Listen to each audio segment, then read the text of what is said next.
하나님의 말씀은 예레미야서 4장 1절입니다. 구약성경 1055면 예레미야서 4장 1절로 4절 봉독하겠습니다. 여호와께서 이르시되 이스라엘아 내가 돌아오려거든 내게로 돌아오라. 내가 만일 나의 목전에서 가증한 것을 버리고 내가 흔들리지 아니하며 진실과 정의와 공의로 여호와의 삶을 두고 맹세하면 나라들이 나로 말미암아 스스로 복을 빌며 나로 말미암아 자랑하리라. 여호와께서 유다와 예루살렘 사람에게 이와 같이 이르노라. 너희 묵은 땅을 갈고 가시덤불에 파종하지 말라. 유다인과 예루살렘 주민들아 너희는 스스로 할례를 행하여 너희 마음 가죽을 베고 나 여호와께 속하라. 그리하지 아니하면 너의 악행으로 말미암아 나의 분노가 불같이 일어나 사르리니 그것을 끌 자가 없으리라. 아멘. 제가 사과드립니다. 너무나 황홀해서 제가 정신을 놓았던 것 같습니다. 제가 이 교회에서 9,100번 설교했는데 재방송을 안 하는데 재방송 30초 해야 되겠습니다. 이분이 누구신가요? 화개장터에서 울릉도 호박엿이나 팔 것 같은 촌부로 보이지만 불세출의 우인이십니다. 눈빛을 보세요. 눈은 마음의 창문이라는 말이 있듯이 눈빛이 살아있다는 것은 정신이 살아있다는 뜻입니다. 이분은 북베트남의 초대 대통령인 호치민 선생님이신데 그는 베트남어뿐만 아니라 영어, 중국어, 프랑스를 유창하게 구사했으며 타이어, 스페인어, 독일어, 러시아어에도 능통했습니다. 정말로 대단한 분이죠. 북한에서는 김정은을 위대한 지도자라고 부르지만 사실은 그 사람은 위험한 도축자입니다. 자기 고모부도 죽이고 이복형도 죽이는 사람이니까요. 그런데 이 호치민 선생은 비록 공산주의자여긴 했지만 여느 공산주의자처럼 한 번도 정적을 숙청한 적이 없습니다. 그리고 자신을 우상화한 적도 없죠. 그저 국민들로부터 친근하게 호 아저씨라고 부름을 받으면서 일생 독신으로 살았고 돌아가실 때도 입었던 옷 한 벌 남기고 돌아가셨습니다. 그래서 심지어 북쪽에 있는 베트남과 남쪽에 있는 베트남이 전쟁을 할 때 지금 정적 아닙니까? 우리나라로 말하면 북한과 남한이 전쟁을 하고 있는데도 이 호치민의 생일이 되면 남쪽 베트남 사람들이 가게 문을 다 닫고 기렸습니다. 그만큼 존경을 받는 분이었죠. 어마어마한 비자금을 조성하고 일가 친척까지 요직을 주는 한국 대통령들과 비교를 하면 하늘과 땅 차이입니다. 그런데 그분이 그렇게 살 수 있었던 까닭은 삼궁 정신 때문이었습니다. 그러면 호치민 선생이 평생 마음에 품고 실천하며 살았던 삼궁 정신이 도대체 뭘까요? 첫째는 꿍안인데 함께 먹는다는 뜻이고, 둘째는 꿍땀인데 함께 일한다는 뜻이고, 셋째는 꿍안데 함께 산다는 뜻입니다. 그러니까 이분은 뼛속까지 공산주의죠. 함께 먹고 함께 일하고 함께 산다. 그런데 저 북쪽에 있는 뚱뚱이를 보세요. 혼자 다 먹고 혼자 일 안 하고 혼자 즐기면서 살지요. 왜냐하면 가짜 공산주의자이기 때문입니다. 그러면 호치민 선생이 실천한 이 훌륭한 삼궁 정신은 어디서 배웠을까요? 바로 우리나라의 목민심서에서 배웠습니다. 호치민 선생이 곁에 두고 평생토록 애독했던 책이 바로 조선의 유학자인 다산 적약용 선생이 쓴 목민심서입니다. 그래서 한 일본 학자가 이 목민심서를 읽고 탄식하기를 이렇게 말했습니다. 만일 조선의 적양욕이 때를 잘 만나 그의 경륜을 조선 반도에서 펼쳤더라면 일본은 조선의 종유될 뻔했다고까지 했습니다. 그만큼 뛰어난 책이 목민심서고 그 책을 쓴 분이 바로 정약용입니다. 그런데 말입니다. 여기까지는 많은 분들이 아는 이야기고 정약용 선생에 대해서 모르는 게 있습니다. 이제부터 그것이 알고 싶다입니다. 지금부터 드리는 이야기는 이덕일 한가람 역사문화연구소장이 쓴 정약용과 그의 형제들이라는 책에 자세히 나오는데, 이 정약용은 한때 천주교 신자였습니다. 그런데 그는 동부승지를 사용하는 상소문이라는 글을 통해서 자기는 더 이상 천주교인이 아니라고 명확하게 밝혔습니다. 그 결과 1801년에 일어났던 신유 박해 때 천주교인들이 떼죽음을 당했는데 이 정약용만은 홀로 살아남았죠. 반면에 그의 형 정약종은 끝까지 신앙을 지키다가 서소문에서 참수형을 당했는데, 당시 참수형을 당하는 사람들이 다 고개를 숙이고 땅을 보면서 죽었는데, 이 정약종만은 하나님을 바라보고 죽고 싶다 그래서 고개를 번쩍 들고 그것을 맞이했습니다. 그랬더니 사형 집행관이었던 망나니가 그 기세에 눌려갖고 헛질을 했다고 하지 않습니까? 그러니까 자기의 신앙을 절개를 지키기 위해서 죽음마저 전혀 무서워하지 않았던 것입니다. 그런데 동생은 무서워서 신앙마저 포기했습니다. 그러면 오늘날 천주교에서 이 정약용과 정약종 중에 누구를 더 훌륭한 사람으로 부각시킬까요? 당연히 순교자 정약종보다 배교자 정약용을 더 위대한 천주교인으로 내세우고 있습니다. 왜냐하면 한국 교회에서 정약용이 더 비중을 차지하는 것이 크기 때문이죠. 한마디로 순교자의 정약종의 신앙심보다 배교자 정약용의 세속적 명성을 더 높이 평가하고 있는 것입니다. 그러나 그것은 정말로 세속적인 생각이고 우리 하나님이 절대로 기뻐하지 않을 처사입니다. 제가 지금까지 무슨 말씀을 드리려고 했나요? 천주교회가 그만큼 타락했다는 거죠. 그래서 종교개혁이 일어난 것 아닙니까? 그런데 천주교회만 타락했습니까? 아니죠. 우리 개신교도 개차반으로 타락됐습니다. 몇 가지 예를 들죠. 지금 신학교가 얼마나 많은지 모릅니다. 남가주에만 한 30개가 있습니다. 그런데 그 중에 신학생이 있는 중에 3분의 1은 I-20 폼을 받기 위해서 등록한 사람들이에요. 미국에 합법적으로 그냥 체류할 수 있는 신분을 얻기 위해서 신학교를 이용하는 거죠. 그 결과 자격도 없고 실력도 없는 목사들을 그냥 찍어내므로 말미암아 지금 진리가 얼마나 타락하고 있는지 모릅니다. 또 하나님의 나라를 건설해야 될 목사들이 자기의 욕망의 왕국을 건설하고 있고 자식들에게까지 자기 교회를 세습하고 있습니다. 또 교회에서 장로를 세울 때 순교적인 신앙을 가진 분이나 아니면 정말로 헌신적인 분을 세우는 것이 아니라 의사나 변호사나 모두 세상적인 명성을 가진 사람이나 아니면 리코스토를 해서라도 돈을 많이 버는 거부들을 세우는 일이 종종 있습니다. 여러분이 잘 아시는 세계비전교회, 지금은 주안의교회라고 바뀌었죠. 그 교회의 원래 담임 목사였던 김재현 목사님이 우리가 살고 있는 이 벨리 지역 교협 회장을 할 때 경기도 용인시에 있는 어마어마하게 큰 교회 목사님을 강사로 초빙을 했습니다.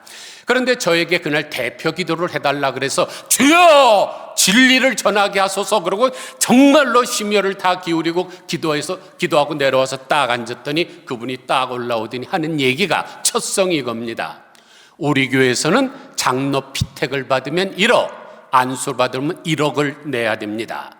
그래요? 그게 목회자 세미나랑 무슨 관계가 있습니까? 그런데 제가 미국에서 46년 살았기 때문에 한국도 계산이 그렇게 빠르지 않아요. 2억이 얼마일까 했더니 1000대1로 따누면 20만 불이에요. 장로를 받으려면 20만 불을 내야 된다. 이게 성직매매 아니면 무엇입니까? 그런데 그 시장 작배가 얼마 있다가 총회장이 됐습니다. 그래서 저는 교회가 크든지 총회장이든지 교황도 전혀 부럽지 않습니다. 또 권사나 집사 등 성도라고 하는 사람들도 전혀 성도답지 않은 삶을 살고 거짓말도 잘하고 세금도 포탈하고 욕설도 하고 싸움으로 세상 사람들에게 지탄을 받는 지경에까지 이르게 됐습니다. 그러니까 목사, 장로, 권사, 집사 총체적으로 타락한 거죠. 그 결과 하나님의 진노의 나팔이 불기 일보 직전입니다. 그러므로 우리는 이제 다시 개혁을 해야 됩니다. 장로교의 효시라고 하는 잔 칼빈이 스위스에서 종교개혁을 하면서 남긴 마지막 말이 개혁교회는 항상 개혁되어야 한다는 말이었습니다. 오는 목요일이 종교개혁을 시작한 지 507주년 되는 날입니다. 1517년에 독일의 마르틴 루터가 종교개혁의 기치를 들었는데 그 중에 특별한 이유는 면죄부를 판매했기 때문이죠. 면죄부란 부적과 같은 것인데 그것을 돈 주고 사면 모든 죄가 사여진다고 하는 허무맹랑한 교리입니다. 외경에도 나오지 않는 거짓말입니다. 그러면 왜 그런 것을 만들어냈을까요? 왜냐하면 로마에 가면 지금 여러분 잘 아시는 성 베드로 대성당이 있는데 어마어마하죠. 지금 그곳을 있는 것을 바티칸 시국이라 그럽니다. 전 세계에서 가장 작은 나라지만 가장 값비싼 보물들이 많죠. 미켈란젤로의 피에타 같은 거, 기타 등등 예술품 많잖아요. 그것을 하다가 재정이 고갈나니까 건축을 중단할 수는 없고 어떡할까? 그러다 만들어낸 것이 바로 면죄부였습니다. 그리스도를 본받아라는 불멸의 작품을 쓰고 성자로 추앙을 받고 있는 토마스 아퀴나스가 교황청을 방문했습니다. 그때 교황은 이노센터스 2세였는데 교황청 옥상에서 그와 차를 마시고 있는데 때마침 동서남북에서 금은 보화를 실은 마차들이 그냥 막 줄줄이 막 들어오고 있습니다. 그것을 보고 이노센트 2세 교황이 기분이 좋아서 이제 우리는 은과 금은 내게 없거니와 라고 말할 필요가 없게 되었습니다 라고 자랑했습니다. 사도행전 3장 6절을 보면 베드로가 성전 미문에 앉아있던 안진뱅이를 고쳐주면서 은과 금은 내게 없거니와 내게 있는 것으로 내게 주노니 곧 나사렛 예수 그리스도의 이름으로 걸어라 해서 이적이 일어났는데 그것을 거꾸로 얘기하는 거죠. 그러자 토마스 아퀴나스는 이렇게 말합니다. 성아, 그러나 교회는 내게 있는 것으로 내게 주노니 나사렛 예수 그리스도의 이름으로 일어나 걸으라는 말은 더 이상 할 수 없게 되지를 않았습니까? 그만큼 타락했던 것이 당대 캐톨릭 교회입니다. 우리가 종교개혁 기념주의를 맞이해서 오늘날의 교회를 되돌아봐야 됩니다. 지금 우리가 섬기는 교회들도 너무나 많이 타락했고 성경과는 너무나 먼 거리로 변질되어 가고 있습니다. 그러므로 우리는 냉정하게 자기를 비판하면서 조용히 개혁을 단행해야 됩니다. 그러면 우리가 어떻게 조용히 단행할 수 있을까요? 그것을 배우려고 합니다. 1517년에 마르틴 루터가 종교개혁을 했다고 하지만 구약 성경에 이미 2개의 종교개혁이 나옵니다. 요시야 왕이 실행했던 종교개혁과 또 느헤미야 총독이 거행했던 개혁이죠. 그런데 이 두 개혁 중에 느헤미야의 개혁은 성공을 했고 요시야의 개혁은 실패를 했습니다. 그러면 무엇이 이 두 가지가 성공과 실패로 갈라지게 되었을까요? 사실 요시야 왕의 개혁은 훨씬 유리한 조건에서 실행이 됐고 느헤미야의 개혁은 극도로 불리한 조건에서 시작이 됐습니다. 그러나 결과는 정반대로 나타났죠. 그 원인이 어디에 있을까요? 재미있는 사실은 요시야의 개혁과 느헤미야의 개혁의 공통점이 4개고 차이점이 4개입니다. 사생결단이라고 생각하시면 되겠습니다. 이 4가지의 공통점과 4가지의 차이점으로 말미암아 요시야의 개혁은 실패를 했고 느헤미야의 개혁은 성공을 했습니다. 먼저 공통점부터 찾아보죠. 첫째로 두 개혁이 모두 위로부터 시작된 개혁이었다는 점입니다. 이 요시야의 개혁도 또 느헤미야의 개혁도 백성들이 개혁을 생각하지도 못하고 그런 마인드가 없을 때 위에서부터 시작해 내려왔습니다. 그러므로 우리가 어느 시절에 살고 있다 할지라도 다른 사람들이 생각하지 못하는 바를 생각을 해야 됩니다. 다른 사람들이 제시하지 못하는 해결책을 제시할 줄 알아야 됩니다. 그렇지 못하고 다른 사람만 쫄쫄 쫓아다니면 그 사람은 절대로 지도자가 되지 못합니다. 신명기 26장에 보면 하나님께서 너희를 세계 만민 중에 뛰어나게 하실 것이라고 약속을 하셨습니다. 그러므로 하나님을 믿는 사람들은 세상에서 뛰어난 사람들이 되어야 됩니다. 공부를 해도 뛰어나고, 사업을 해도 뛰어나고, 말을 해도 뛰어나고, 모든 면에서 뛰어날 줄 알아야 됩니다. 둘째로 요시아의 개혁도, 느헤미야의 개혁도 여호와의 말씀을 발견해서 시작된 개혁이라는 점입니다. 요시아의 개혁이 어떻게 시작했습니까? 예루살렘 성전을 청소하다가 먼지더미 안에서 율법책을 발견함으로 말미암아 그것을 읽고 시작을 하게 되었습니다. 느헤미야 역시 하나님의 말씀에 귀를 기울이면서 진행된 개혁 운동입니다. 이 점이 바로 우리가 이 시대에 살아가면서 마음에 깊이 새겨야 될 일입니다. 여호수아서 1장 8절을 보면 하나님께서 여호수아를 지도자로 세우시면서 이런 명령을 하십니다. 이 율법책을 내 입에서 떠나지 말게 하며 주야로 그것을 묵상하여 그 안에 기록된 대로 다 지켜 행하라. 그리하면 내 길이 평탄하게 될 것이며 내가 형통하리라. 그런데 현대교회 교인들 어떻습니까? 불교 신자들은 매일 목탁이라도 두드립니다. 그런데 현대교회 교인들은 일주일에 딱 한 번 훅탁하지요. 훅탁. 일주일 동안 먼저 쌓이는 성경 그리고 교회로 와요. 요즘은 또 이것까지 비춰주니까 성경도 안 갖고 다녀요. 내 곁에 두고 주야로 묵상을 하라고 말씀을 하셨습니다. 시편 1편 1절에서도 복 있는 사람은 주야로 하나님의 말씀을 묵상하는 사람이라 그러지 않았습니까? 그런데 안 하는데 복이 임할 리가 있겠습니까? 셋째로 요시아의 개혁도, 느헤미야의 개혁도 개혁이 일어나지 않으면 나라 전체가 멸망할 수밖에 없었던 위기에서 일어난 개혁이었다는 점입니다. 그래서 요시아의 개혁이 실패하자 어떻게 됩니까? 나라가 망하지 않았습니까? 반면에 느헤미야의 개혁은 민족의 역사가 중단된 시점에서 개혁의 성공함으로 말미암아 민족의 숨결이 다시 살아나게 되었습니다.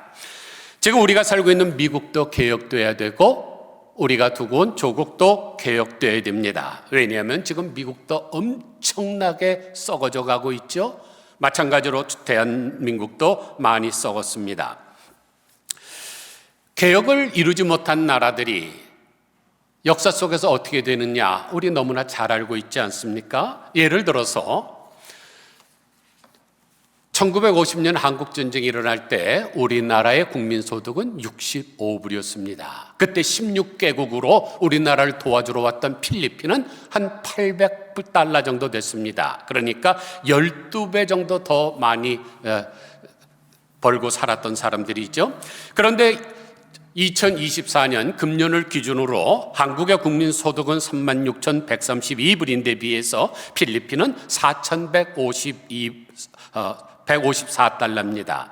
한국이 거꾸로 이제 9배 더 잘 살게 되었습니다. 왜요? 한국은 개혁을 했고 필리핀은 개혁을 하지 못했기 때문입니다.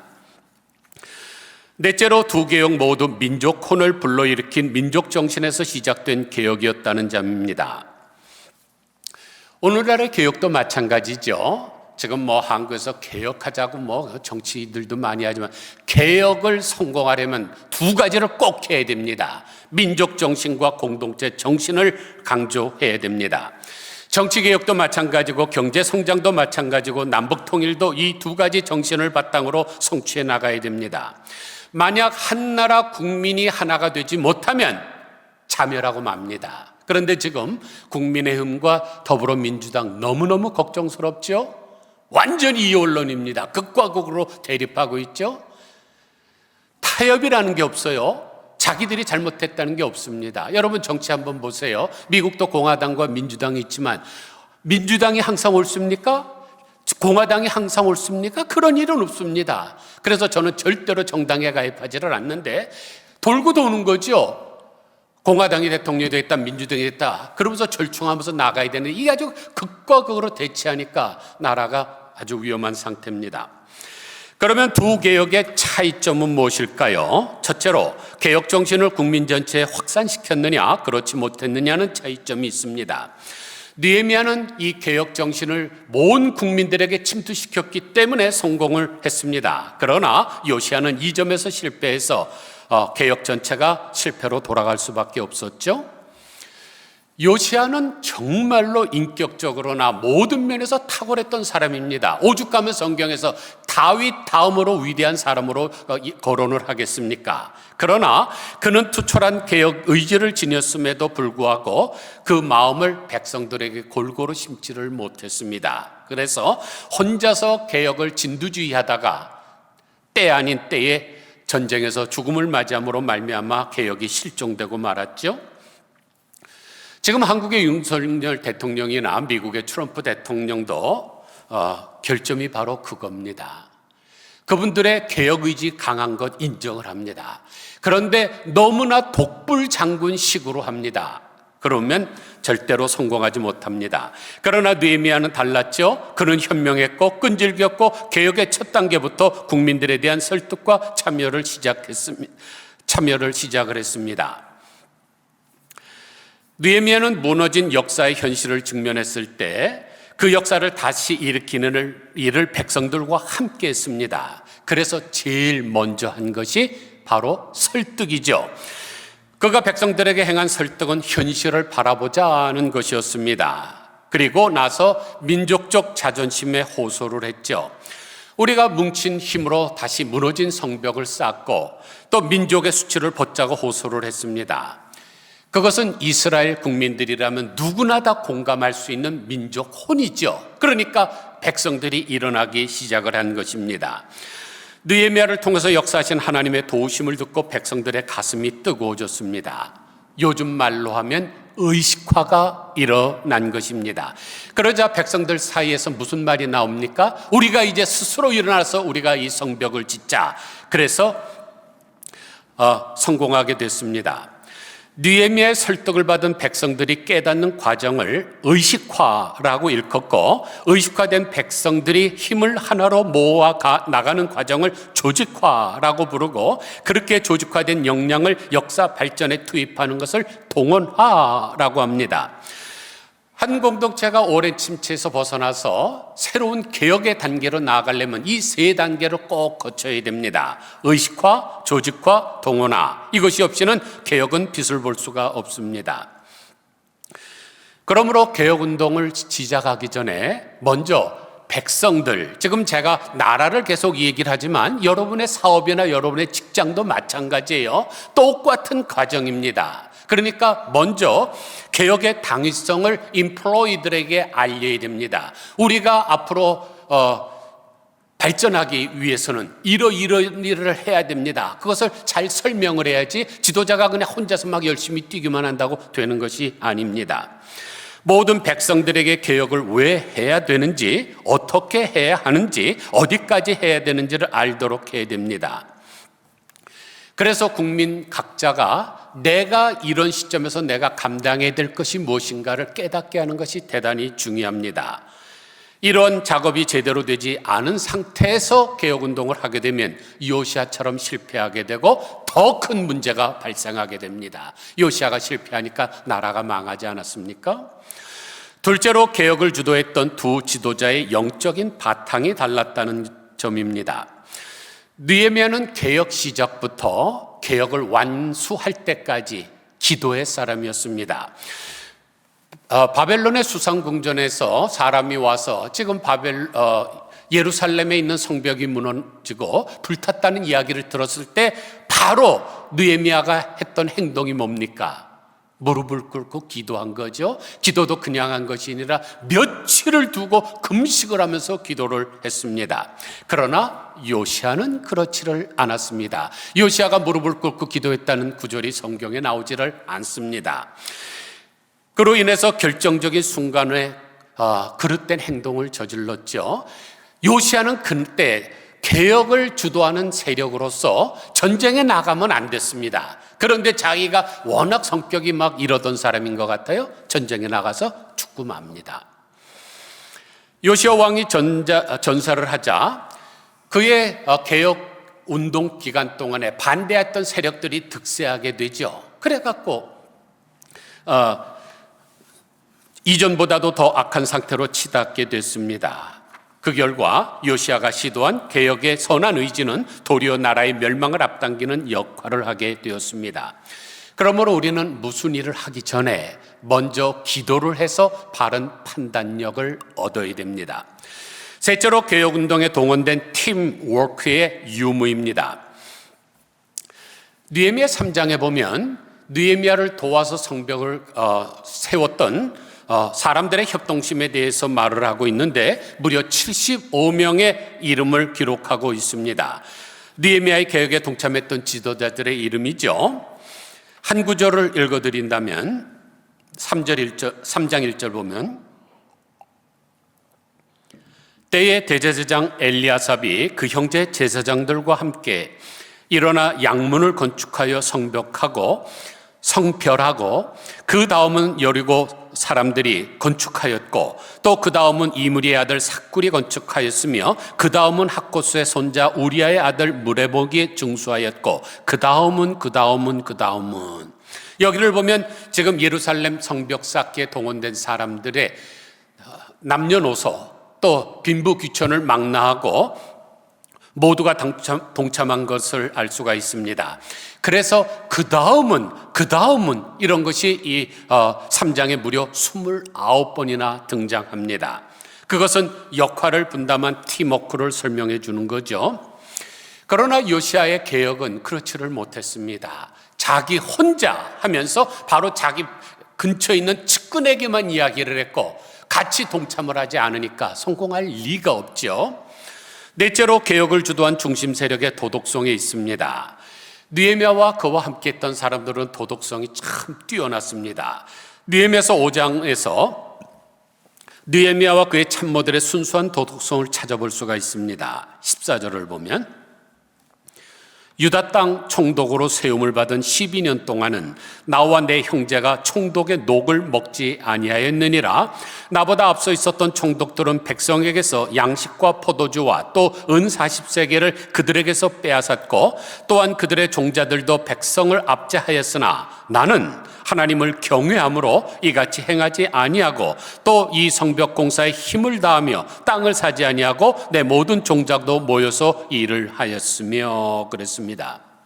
그러니까 느헤미야와 동역자들은 세상 욕심을 다 버린 거죠. 역사 재건을 위해서 고군분투한 것입니다. 그 결과 멋지게 성공했습니다. 이제 우리가 개혁 정신만 있다면 느헤미야와 함께 하셨던 하나님, 또 마르틴 루터와 함께 하셨던 그 하나님이 우리와 함께 하실 것입니다. 그리고 도와주셔서 성공하게 하실 것이죠. 그래서 오늘 본문을 보니까 너희가 돌아오려거든 내게로 돌아오라고 말씀을 하십니다. 구약 성경에 보면 회개라는 단어가 안 나오죠. 돌아오라는 단어가 바로 회개라는 뜻입니다. 또 하나님께서는 가증한 것을 버리라 그랬습니다. 이 가증이라는 단어가 히브리어로 토헤바인데 우리나라 말 토헤바로 생각하시면 됩니다. 우리가 어떤 그냥 기가 막힌 것, 정말로 구역질 나는 것을 보면 토하잖아요. 하나님께서도 정말로 우상 숭배와 같은 것을 보면 토하실 수밖에 없습니다. 그게 가증한 것이기 때문이죠. 그런데 하나님보다 더 사랑하는 것은 무엇이든지 다 우상입니다. 그래서 골로새서 3장 5절에 보면 탐심은 우상 숭배라 그랬죠. 그러므로 여러분이 여러분의 남편을 하나님보다 더 사랑하든지 여러분이 여러분의 자녀들을 하나님보다 더 사랑하면 그것은 우상이 됩니다. 그런 것들은 우리를 하나님과의 관계를 갈라지게 하기 때문이죠. 그래서 하나님과 재물을 겸하여 섬길 수 없다고 천명하신 것입니다.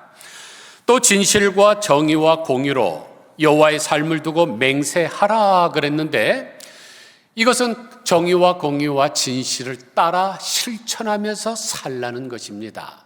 신앙생활은 절대로 말로 하는 게 아닙니다. 내가 하나님을 믿는다 하면서도 생활이 밑받침되지 않으면 소용없는 거죠. 신행이 일치를 해야 됩니다. 그리고 마지막으로 스스로 할례를 행하여 너의 마음을 가죽을 베고 나 여호와께 속하라 그랬습니다. 원래 할례는 생식기에 행하는 거지만 이제는 생식기 하지 말고 너희 마음 가죽을 베라 하고 말씀을 하십니다. 그것은 아무리 몸이 깨끗하다 할지라도 심령이 깨끗하지 못하는 사람은 하나님이 쓰지 않겠다는 것이죠. 아무쪼록 이제 우리는 타락한 현실을 직시할 수 있는 안목과 바른 판단력을 가지고 가증한 것을 버리고 진실과 정의와 공의로 하나님의 뜻을 실천하며 스스로 마음의 할례를 받아 거룩한 백성이 되어 이 시대를 개혁해 나가는 천국의 역군들이 다 되시기를 주님의 이름으로 간절히 축원드립니다. 기도하겠습니다. 하나님 아버지, 개혁이 혁명보다 어렵다는 이야기가 있습니다. 혁명은 5.16 혁명처럼 하루만 정말로 뒤집어 엎어버리면 되지만은 개혁은 계속해 나가야 되기 때문입니다. 하나님 517년 전에 말틴 루터가 종교개혁을 해서 천주교에서 이제 프로테스탄트 개신교가 나왔습니다. 그때 천주교회가 얼마나 타락했는 것을 우리는 잘 압니다.